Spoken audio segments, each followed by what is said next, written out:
Hello everyone, नमस्कार and welcome to this channel. I am Rakesh. इस video में हम प्रैक्टिस करने वाले हैं कुछ ऐसे सेंटेंसेज जो रिलेटेड है डू फैमिली से। डू फैमिली के जैसा कार्य करता है।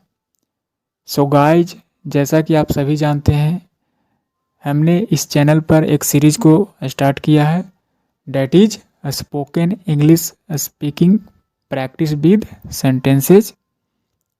सो गाइज, किसी भी भाषा सीखने का सीधा सा मतलब होता है बात करना, किसी तरह के सेंटेंसेज को एक्सप्रेस करना।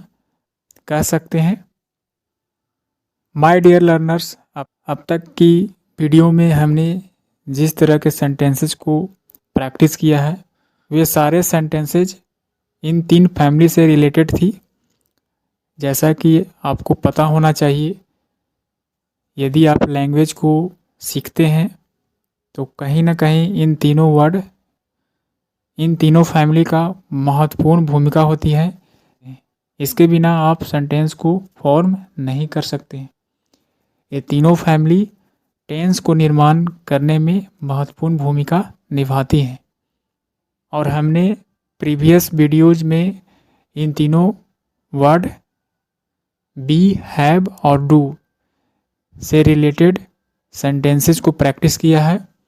एज ए इम्परेटिव सेंटेंस कह सकते हैं, आदेश सूचक वाक्य के रूप में अब तक जितने भी सेंटेंसेस को हमने प्रैक्टिस किया है वे सभी आदेश सूचक वाक्य रहे हैं।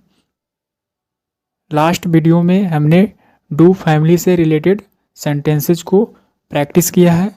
जैसा कि डू का मतलब करना होता है, लेकिन आदेश सूचक वाक्य में इसे करिए का सेंस आता है।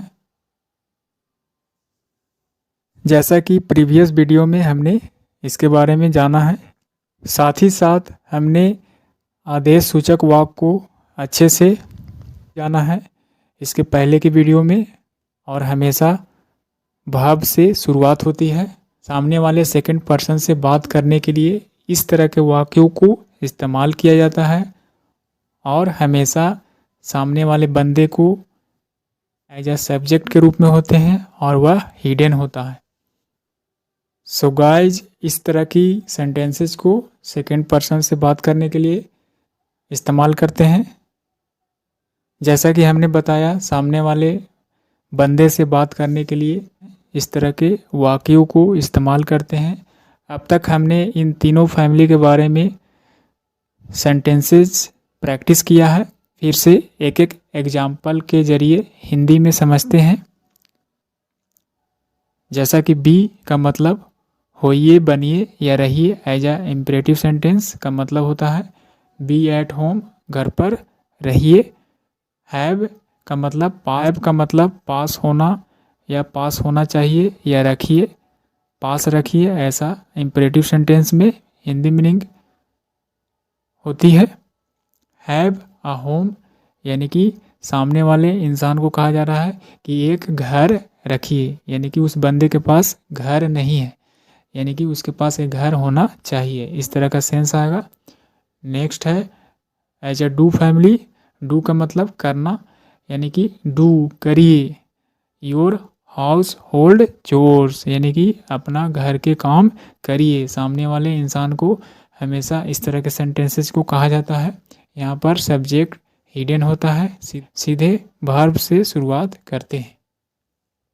तो आइए आज की इस वीडियो में प्रैक्टिस करने वाले हैं एज अ डू फैमिली के अनदर रूप, यानी कि डू फैमिली के बहुरूपीय के नाम दे सकते हैं। उसी के जैसा बिहेव करने वाले कुछ सेंटेंसेस को इस्तेमाल करके इंग्लिश को इम्प्रूव कर सकते हैं। सो गाइज, आइए इन सेंटेंसेज को प्रैक्टिस करते हैं। Spoken English speaking practice with sentences. जैसा कि हमने बताया पिछले वीडियो में, एज अ डू फैमिली से रिलेटेड सेंटेंसेज को प्रैक्टिस किया गया था, जहाँ पर डू का मतलब करना, जो कि इम्परेटिव सेंटेंस के रूप में करिए ऐसा सेंस आता है। सिमिलरली, जैसा कि डू का मतलब करना, किसी कार्य को करने के लिए सामने वाले इंसान को कहा जाता है। सिमिलरली, ठीक वैसा ही मीनिंग देने वाला, उसी के जैसा उपयोग में आने वाले जो भाव होते हैं उसके बारे में हम लोग जानेंगे और सेंटेंस को फॉर्म करके इंग्लिश को सीखेंगे।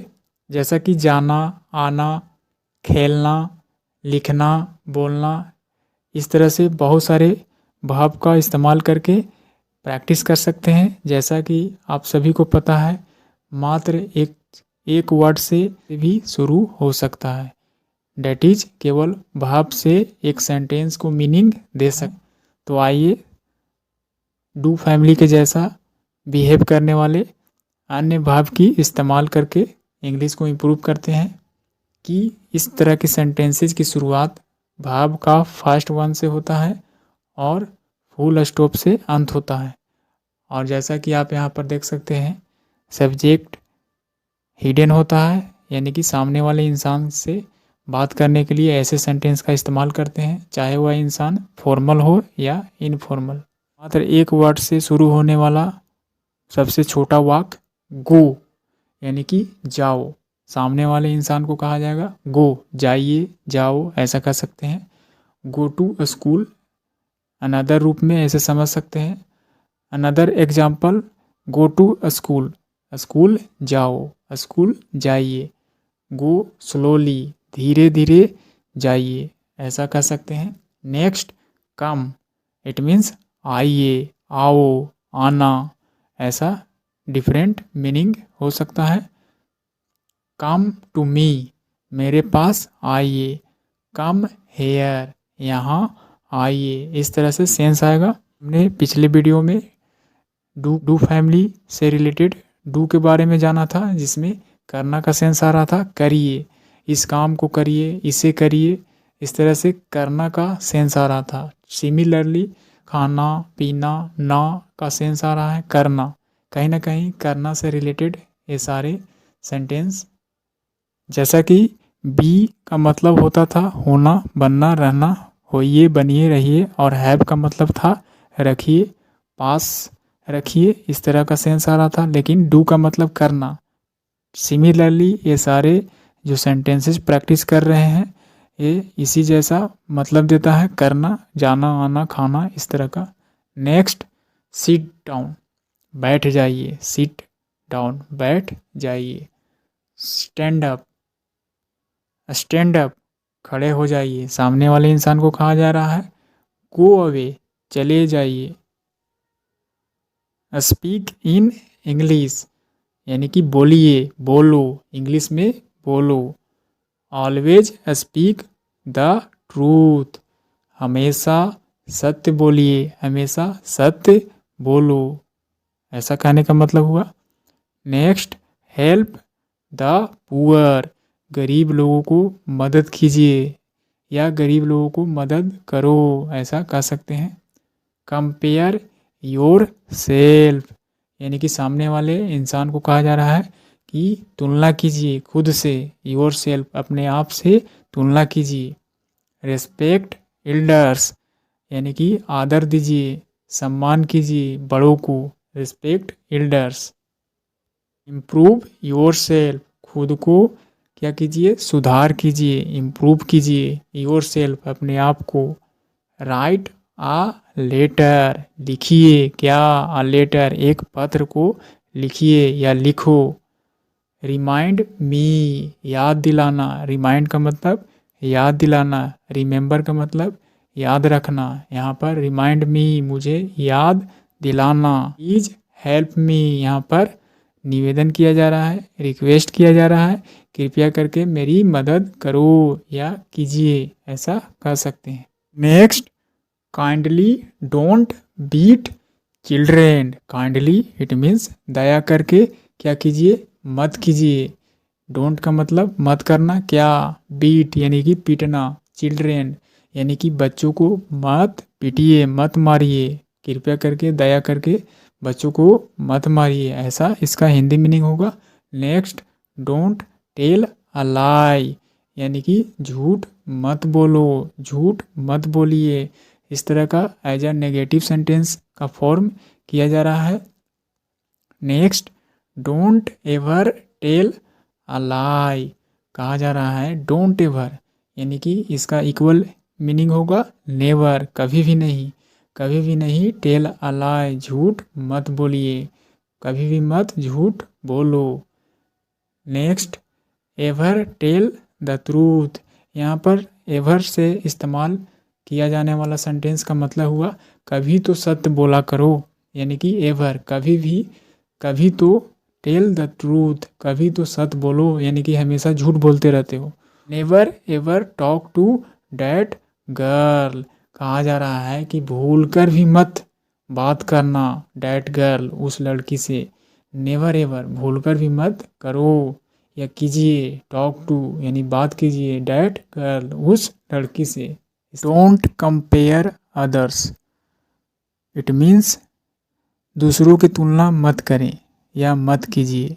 Don't talk to yourself, talk to yourself अपने आप से बात मत कीजिए, इस तरह का हिंदी मीनिंग होगा। आज कुछ सेंटेंसेस इस तरह से भी आप बोल सकते हैं, जैसा कि रवि यानी कि सामने वाले बंदे के नाम लेकर, Ravi go to school, Ravi school जाओ। Next, Sheela come here, Sheela यहाँ आओ या यहाँ आना। नेक्स्ट, चिल्ड्रेन बच्चों, don't play in the sun, धूप में मत खेलना, धूप में मत खेलो, इस तरह से कह सकते हैं। राम एंड श्याम, यहाँ पर इस तरह से संबोधित करते हुए राम एंड श्याम, राम और श्याम दोनों हेल्प ईच अदर, एक दूसरे को मदद करो या एक दूसरे को मदद करना चाहिए, इस तरह से इसका हिंदी मीनिंग होगा। नेक्स्ट, समवन कोई, कम टू मी, यानी कि बहुत सारे लोगों में कहा जा रहा है, संबोधन किया जा रहा है। समवन कोई भी, कम टू मी मेरे पास आओ या आना या आइए। एवरीबॉडी लिसन टू मी, यानी कि सभी को अटेंशन करते हुए, सभी को ध्यान खींचते हुए, हर कोई लिसन टू मी मेरी बात को सुनना, यानी कि मेरी बातों को सुनो, हर किसी को कहा जा रहा है, इस तरह से संबोधन किया जा रहा है। यानी कि यह इस तरह के जितने भी सेंटेंसेज हैं सभी आदेश सूचक वाक्य के रूप में प्रैक्टिस किया गया है और इसी से आप शुरुआत कर सकते हैं। अब तक जितने भी वीडियो बनाए गए हैं यह सिस्टमेटिकली रूप से बनाए गए हैं। So guys, if you all like this video, do comment and support this channel.